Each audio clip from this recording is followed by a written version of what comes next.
Let's talk about the elephant in the room. And no, this is not me on Christmas Day. This is Squad 44 versus Hell Let Loose. It's pretty much a competition that has reigned supreme over the World War II FPS genre for, since Squad 44 finally got its ass into gear. You see, when Postscriptum was around, there wasn't all that much competition. It was the original World War II FPS. Then Hell Let Loose came around in 2018 in its early access phase, and it kind of started to take over. It was just a bit slicker, it was way more refined, and it was more accessible to a wider audience, down to it not quite being as hardcore as Postscriptum was. Yet, since Hell Let Loose has been more on a downhill trajectory and Squad 44 has been shooting for the stars, I thought it is time to revisit both of these games, what they both do fantastically and what either can do a little bit better than the other. Because as someone that plays both, I have a bit of an issue. All my mates play Hell Let Loose, but I want to try out the new Squad 44 content. Can I convince them to change over? Well, let's find out.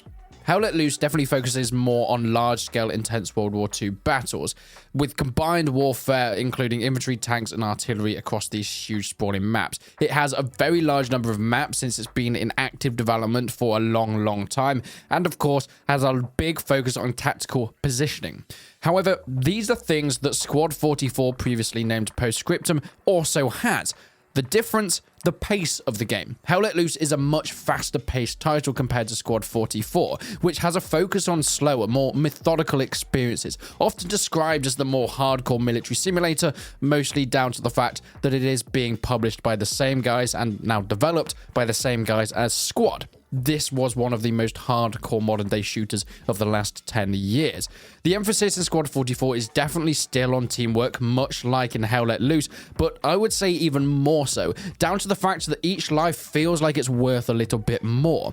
There's less terms of spawning, it's a lot slower to get to your positioning, and whilst the maps are kind of fairly similar sized, in terms of actual movement speed, it's so much faster in Hell Let Loose, which kind of gives way to the more arcadey feel when you're playing it. But how does this actually translate into gameplay feeling? Because I think that's so important. A lot of the time when you're playing a title, it's all the combination of movement speed, the way you traverse maps, whether it's vaulting, going into buildings, how terrain affects the way that you walk on foot or go in vehicles, all add together in order to make the general overview of how you feel playing it. And I think Hell Let Loose is a much nicer feeling game. I feel like everything is way more refined, from vaulting over fences, after they fix that, to moving through buildings into different stages of the maps. The maps feel better designed as well, mostly because they are designed for a game, whilst Squad 44 definitely takes more of a realistic approach to its maps, but it does mean that a lot of the time you're getting sniped from windows and buildings that you didn't even know existed, and of course, as mentioned, with the slower movements and slower getting to the battlefront, well, it's all a little bit more frustrating for a newer player. I think in general, Hell Let Loose is much more new player friendly, and because of this, you're able to have more fun quickly. But that doesn't necessarily mean that it's the better game for everybody. In total, Squad 44, I think, has much more depth and has much more of a risk-reward structure to its gameplay style. You see, because of this slower nature, it means that every time you walk onto the battlefield and you find a position, you have to be very careful of where you are. Make sure you're listening to your crew and your commanders to make sure you're in the right places and that you're actually helping your team. Each kill you get affects the enemy team way more than it does in Hell Let Loose, and if you take out or manage to take out some sort of enemy armor, you feel like a champion. You see, Squad 44's downfall is also where it can come back. This realistic approach and the much more slower, methodical way of playing a game means that everything has way more meaning within that title.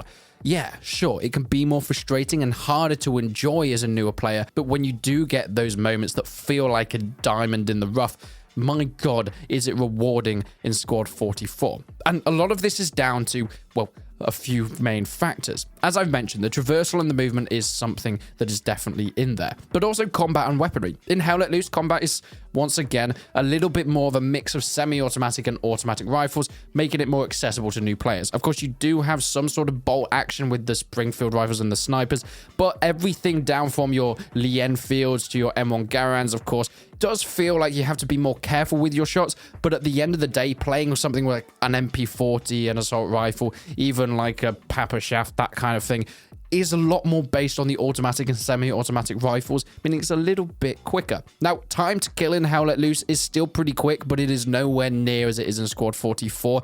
Not just this, but things like the suppression mechanic in Hell Let Loose are not as effective as they are in Squad 44. Getting hit by a bullet in Hell Let Loose does make an impact, but it is not close to the absolute terror when Squad 44 displays blood dripping down your screen as your player character starts breathing heavily and all of a sudden everything starts to go tits up.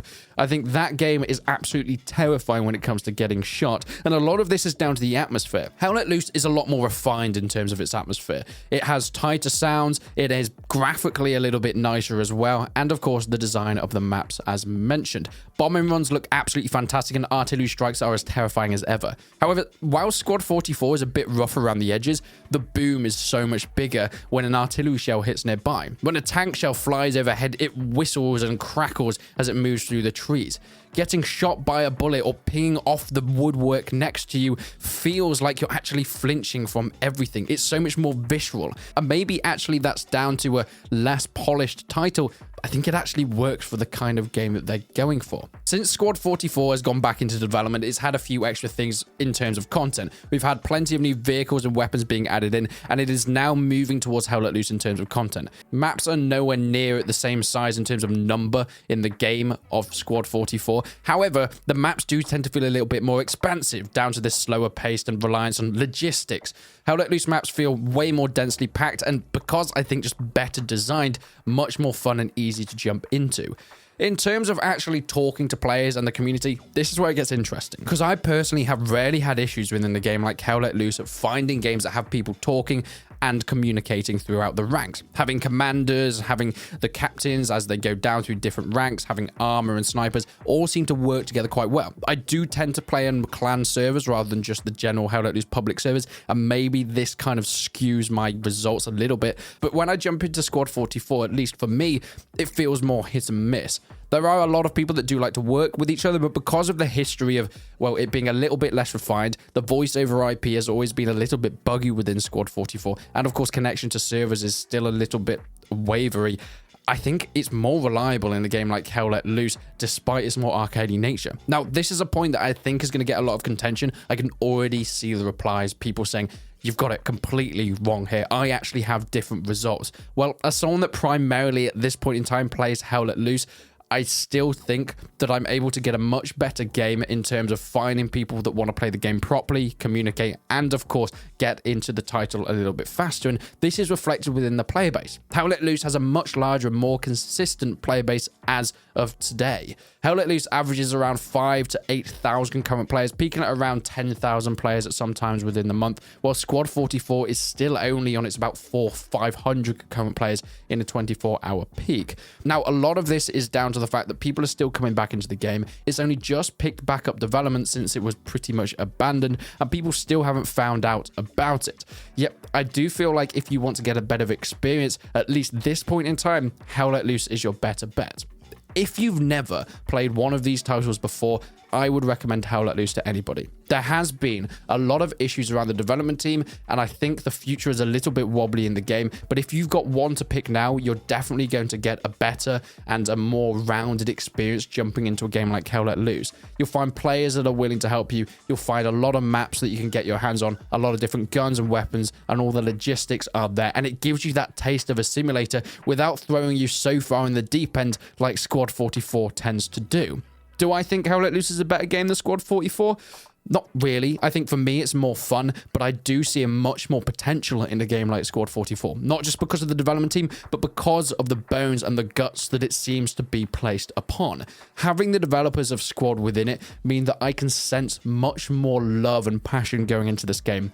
Small things that have been added in, like being able to take photos within your Squad 44 matches and then see these pictures afterwards in these cool World War II film-esque filters, are really, really cool. And all of this just speaks to a love and effort that's been put into the title. So whilst I probably would still recommend Hell Let Loose to your average player just trying to get into a more hardcore shooter, I think Squad 44 is something that you really should be looking out for, because within the next couple of years, it could not only be up there in conjunction with a HLL, but but it could also take over because of the features, the development team, and the things that have been going into it. But that's just my conclusion. Please let me know what you think. I know there are a lot of people that are really supporting Squad 44 as opposed to Hell Let Loose, but a lot of that I think is just down to almost putting up a barrier to try and strike against the current development team, Team 17, which I think is pretty fair enough. But trying to be a little bit more objective and seeing them as the content of the games they have and what I'd recommend to a new player, I'd still probably go with Hell Let Loose.